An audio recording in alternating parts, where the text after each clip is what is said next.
Welcome to Fun and Fundraising, everybody, the podcast where we talk with people behind top nonprofit galas and signature fundraising events to showcase how they positively transform their communities.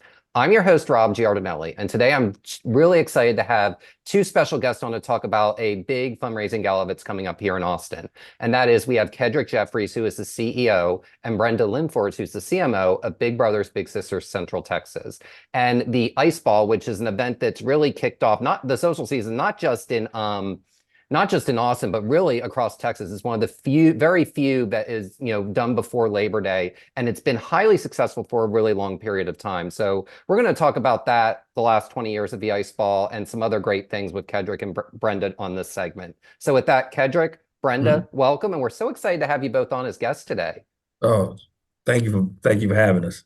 Yeah, thank you, Rob. Absolutely. I'm excited to have you both here. So, Kedrick, I'd like to field the first question to you and, talk a little bit about what the mission is of Big Brothers Big Sisters. Well, thank you. The mission here at Big Brothers Big Sisters of Central Texas is number one.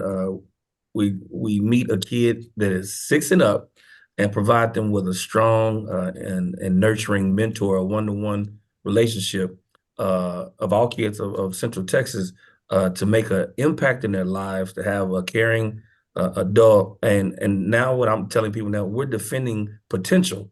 Like these kids have the potential to do great things. And what we want to do is make sure that we block out all the noise and block out all the distractions as best we can and defend that potential so they can reach its maximum greatness.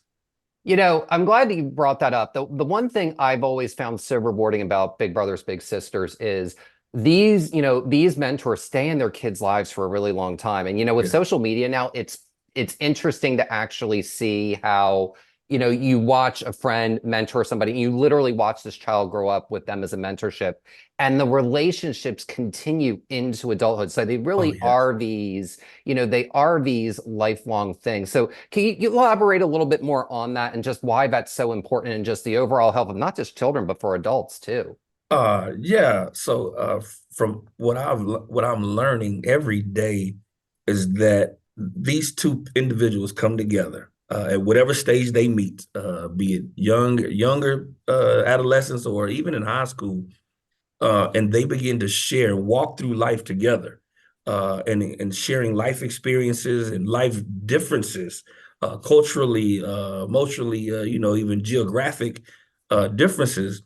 And now you start off as strangers, but yes, you become family, and through this process, and as they grow together, as you grow with family, family is a lifelong thing. But I love to hear the fact that I hear the testimony all the time of how a big comes into a little life wanting to make impact, but how much the little made the bigger impact on the big.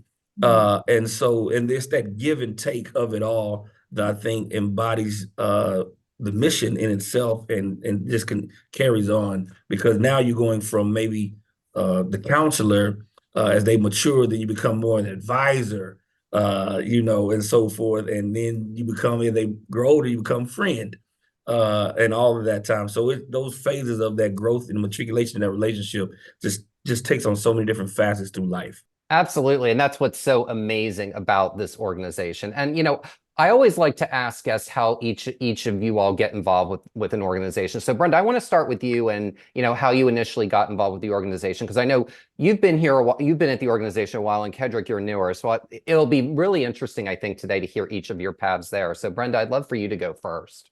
Sure. Well, I've known about Big Brothers Big Sisters, like many people have, for a long, long time, and thought about becoming a volunteer when I was younger, and then I had kids and it wasn't a good time, but have always had a passion for the mission and believe deeply in the value of mentoring. And I was at a place in my life where I was finishing a project for another organization and learned about the opportunity and applied, and the rest is history. I've been here for a while, and it's a wonderful organization. What has made you stay with this organization for a long period of time? Because one of the things that I see is a lot of people, especially since COVID, a lot of people have hopped from nonprofit to nonprofit. What's made you stay here for such a long period of time? Well, so many things, but the mission and just I mean, I'm a storyteller and I think we have the best stories in the world. I get to see lives being changed through this work every day and hear about the impact it makes for kids, for their families, for our bigs, and for the greater community. And it's really rewarding to be part of that. Absolutely. And, speaking of rewarding, Kedrick, you have an interesting background. So I'm interested to hear about how you got to Big Brothers Big Sisters, because I know you've done child advocacy for a minute. So I'm Yeah. interested in hearing about your journey and your path to Big Brothers Big Sisters of Central Texas. Yeah, the funny thing about it, I've never been far away from it. Why I say that, before we have this great building that we sit in now, we had another location a little south of here. And in that old building where the groundwork was really taking off, me and my mother literally lived right behind the building and shared a fence with them for all the years. So to be here now, coming full circle, live behind, being attached to this agency in some form or fashion. But yes, I have been in youth advocacy and youth development work for the last 20 years here in Central Texas. And so I was at another place before this, that served young people. And I did that for 9 years and matriculated all the way up to be the operations officer. And this wonderful opportunity happened to come up, and I almost kind of didn't even apply, but I'm so glad I did. I think the work here, and I've been in all levels and all different ways of serving youth, but this by far is probably the leading impacting organization to make a difference in a young person's life. So I got here probably by way of just, it was meant to be. It just took a while to get here. And so, yeah, and I've been here 9 months. I'm probably still one of the younger staff members here, but I'm loving every minute of it and enjoying this ride. Absolutely. And speaking of enjoying a ride, you mentioned you've spent the last 2 decades really in youth advocacy. What makes you so passionate about youth advocacy in particular? Yeah, so I guess it's probably because I got started here in Austin, and I'm from Austin, and my passion is about Austin's youth. I'm a father myself. I've been involved in community things when I was a kid, and I know the impact in youth serving things that I was involved in as a kid, and it helped me continue to be on what we would call the straight and narrow, or keep me out of trouble. And so, in today's world, there's even more distractions and more noise for young people. So the work that we do is so vital to our community, to this region. But because I'm literally, like, our building sits in 78723, I grew up in 78723. This when I get up to come to work every day, it's not because a job, but it's a mission, it's a passion for me, because I'm helping young people that I went to high school with, that I go to church with, that I've dealt with my whole life. So it's not just a job, it's really a calling. And I feel like I'm helping my city, and I'm literally helping my community because I grew up in this community. Wow, it's amazing the journey that life takes for people sometimes, and that literally you found a job literally right at home. I mean, not Yes. many people can say, I've worked 20 years in something and I literally am doing what I love to do in my own backyard. I just think that Yeah. is like one of the coolest things I've ever Yeah. Yeah. It literally, like, my own yeah, my backyard for real. heard. Yeah. So, Brenda, where did your passion for, child advocacy come into play? What about that motivates you to get up every morning? Well, my parents were both university professors. And so investing in young people and giving back have always been part of my upbringing and just what was modeled for me. And as a parent, just coming to understand, I think we have an obligation, or I feel a strong personal obligation to help young people become all that they can be. Young people are the future of our world, our community. We need their gifts in the world, and we need to help them discover their gifts in the world. Plus, we talked about this once before, but we all need people in our lives who see things in us that we do not. and who can help us find those things. And I feel very strongly about that. I can think of the people who helped me discover that I had abilities I didn't know I had. And we all need that. I think we're here to help maximize each other. And doing that for youth when they've got the whole life and world ahead of them feels really important to me. I love that answer. And what really, I think a lot of that crystallizes perfectly, other people seeing things you don't see in themselves. And sometimes a parent, because they're around a child every day, can't necessarily see that. And a big really provides a fresh set of eyes to a child's life to just see things that, if parents have 2 or 3 kids, they may not necessarily be able to devote the time. That was a perfect answer to really describe exactly what your organization does. Yeah.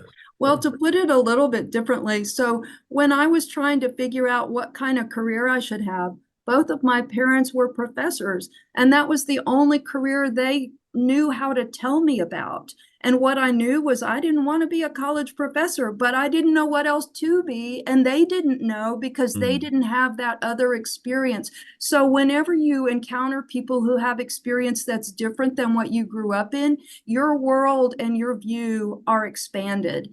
And I think that's what we do for each other. Absolutely. That was just so beautifully said. And speaking of beautiful, we've got this wonderful ice ball coming up, and it's the 20th anniversary.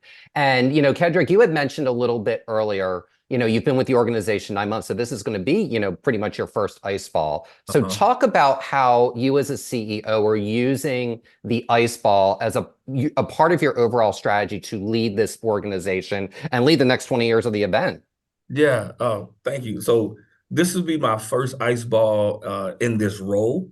I attended last year. It was when I guess my coming out party. They announced that I was coming on at the last one, so I got to see the finished product. And now I've been involved with it from the ground floor of building it each year, or how we do it. But how this plays a part. Number one, it's a marketing opportunity for our agency. Huge marketing opportunity. I think our ice ball is one of the leading events, again, as we talked about in the city, especially in the realm of like galas and events like that, and foremost. But it's also, of course, at the end of the day, it's a fundraiser that will continue to help our mission and, defending potential of young people in Central Texas. And so it's, the more we raise, the more we can do with, right? And so my strategy is right now to try to knock it out of the park and to raise as many dollars as we can and get as many participants in the room to enjoy their time, but also continue to be another avenue of it is a lot of the people in the room are long-term stakeholders of our organization to give them some updates on what we're doing, how we're doing, where we're going. They want to hear from me, of course, of like my thoughts near a year later. And so using this time to do a few things, market, raise money, and inform, and also still have a good time. And the more we can tell people we had a great time, the more we can get to come back next year. We've recorded quite a few of these podcast segments, and I think that was the most succinct, perfect way that anyone's ever described a gala. You're there to raise money, get people there, have fun. I mean, it was the way you listed it was just so you boiled down exactly what a good fundraiser is about in like a 15-second soundbite. So thank you so much for doing that. I appreciate it. No problem. Absolutely. And Brenda, so you've been with the organization for a while. So talk about the evolution of the ice ball over the last 20 years. So you're right. This is the 20th anniversary of the gala, and it's been interesting as we're working toward the 20th anniversary. We've been looking back at the history of the event and where it came from. So Ice Ball began with a group of volunteers. It was very small. It was very homegrown. It was people who were passionate about the mission, it was a volunteer group led by a big sister, but they were outside of the organization. So I think that first year they raised $6,000, and we've been growing ever since. So for several years, the gala was run by an outside group, again grassroots, and it continued to grow and then set more ambitious goals every year. And today, it's grown in attendees.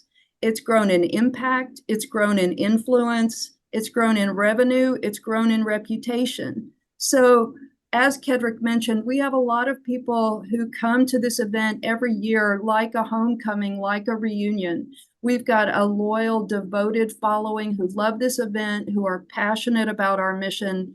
And again, we're just working to bring more people into the fold and continue that trajectory. Very well said. And, I want to dive into a little bit about, the base of supporters that you all have. So, with this being the 20th anniversary of the Ice Ball, and I looked at I looked at your committee list this year, and there are several people that have chaired in the past. So talk a little bit about, either one of you feel free to chime in, how Big Brothers Big Sisters is engaging past donors and chairs to be part of this year's event and, re-engage them if some of them have been lapsed for a while. Sure. Well, I can address that. So we have invited all past host committee members to be part of this year's gala committee. So we've reached out and cast that net broadly and invited everyone back for this 20th anniversary event. We've reached out to donors, current and past, and asked them to please join us for this 20th anniversary celebration. We are also putting together a 20th anniversary video that will sort of look at where we came from, and some of the major milestones along the way will reflect the voices of some people who were there from the early days and sort of critical moments. The past, present, future are all part of what this year's celebration will be about. Fantastic. And I have to ask, because, you mentioned the first year raised $6,000. The first year you all raised $1 million. What was that feeling like? Oh, it was amazing. That was 2021. We raised 1.3. $1 million had always been a goal. And to not only reach it, but surpass it was a phenomenal experience.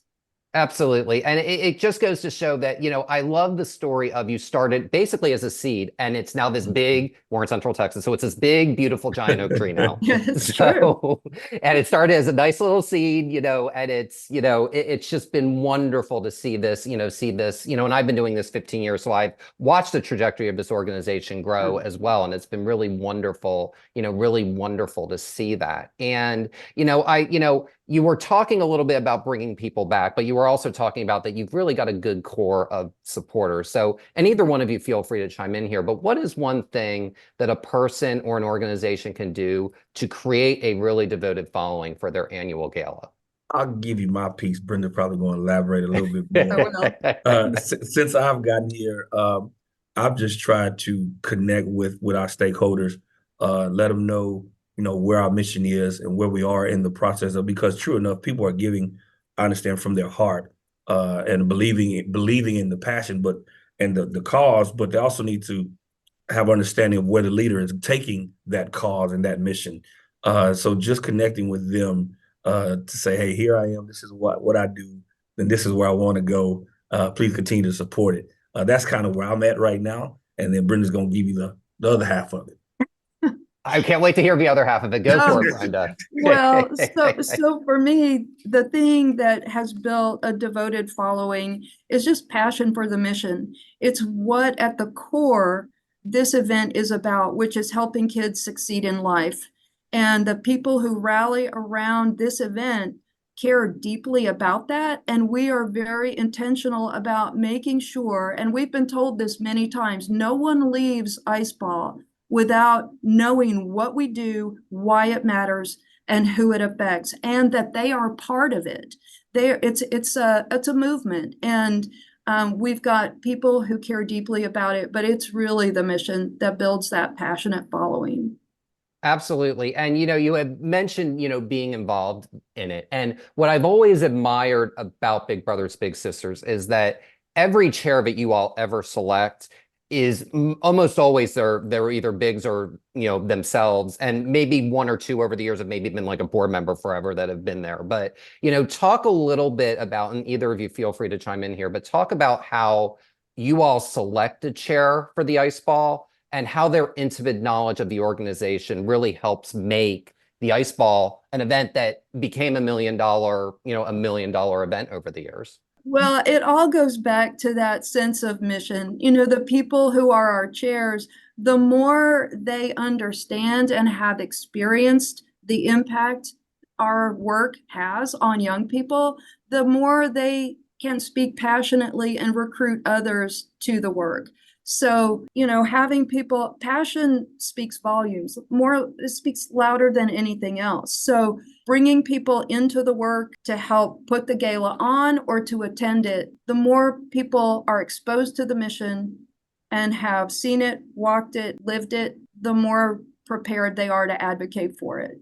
Absolutely. And do you all like, is there like a particular, like, do you all like when you start thinking who's going to chair, do you all have like a wish list, or do you already kind of have in mind that, you know, this person would be really good at it and you know they'd say yes? Like, I'm curious with the, because you do have a lot of really prominent people that are bigs within the Central Texas community. I've always been interested in that question. Yeah, we usually put together lists of people who are on our wish list as chairs. And usually there are people who have touched our organization in multiple ways. They've been donors, they've been bigs, they've been advocates for us, they've been sponsors, they've been part of our executive board. You know, they've touched us in our organization and our work in multiple ways. So it's a multifaceted type of connection. And then we start working through our wish list. The other thing that's really important to us for chairs, and I know, Rob, you know this from your experience, is ideally we want to find people who have a network and who can bring their network and their resources to help support and advance what we're all here to do.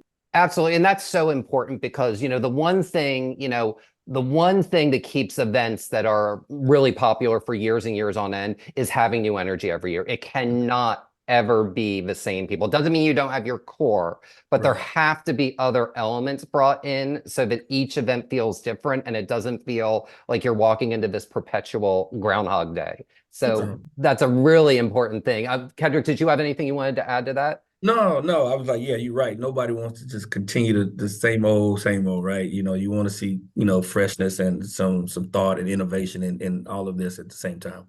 Absolutely. And, you know, I know, you know, and I want to direct this next question to you because I think you have a wealth of knowledge with it. And that is, you know, Big Brothers Big Sisters is a national organization, yet, you know, it's a low, you know, you're a local charity. How do you, you know, what is the secret, you know, in your large experience working with, you know, larger, more national organizations to make a, you know, a large national organization event feel local when it's in your community? It's marketing, number one, that's first. Like we're called Big Brothers Big Sisters of Central Texas, right? Letting people know that this is tied to this area, this region. But also, yes, we're a federated model. We call that a federated model. We have our own way of doing things. We have the guidance from the national office and a lot of the things that we do here. But as we deliver to families, is literally just staying in touch and trying to be in tune with your local community. Every community has its own needs, has its own vibe, its own pulse. So as you get more in tune and in tap with the pulse of your community and the demographics and the region and everything that just flows through it, you learn the needs and where you can best serve your community.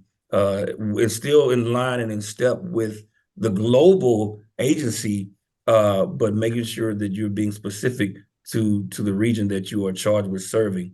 And so it's just that starts with, you know, number one, marketing ourselves right, also hiring staff that have a passion for the local community as well, so that their heart is in it as well, and continue to grow stakeholders from within this region to continue to, and once they all kind of come together, then you start to make an impact in your area. I mean, that's just my thoughts on it. Well, you're absolutely right. And I'm glad you mentioned the part in particular about hiring local when you're a national organization, because I've seen other national organizations not do that. And when you go to their event, it shows because there's not a soul of that particular city. Because I like to think of cities as people with actual personalities, and having local staff to bring in local people, that is really critical. And that to me is what separates really good locally based from national organizations like Ice Ball versus some others that I've attended over the years that don't have that feeling.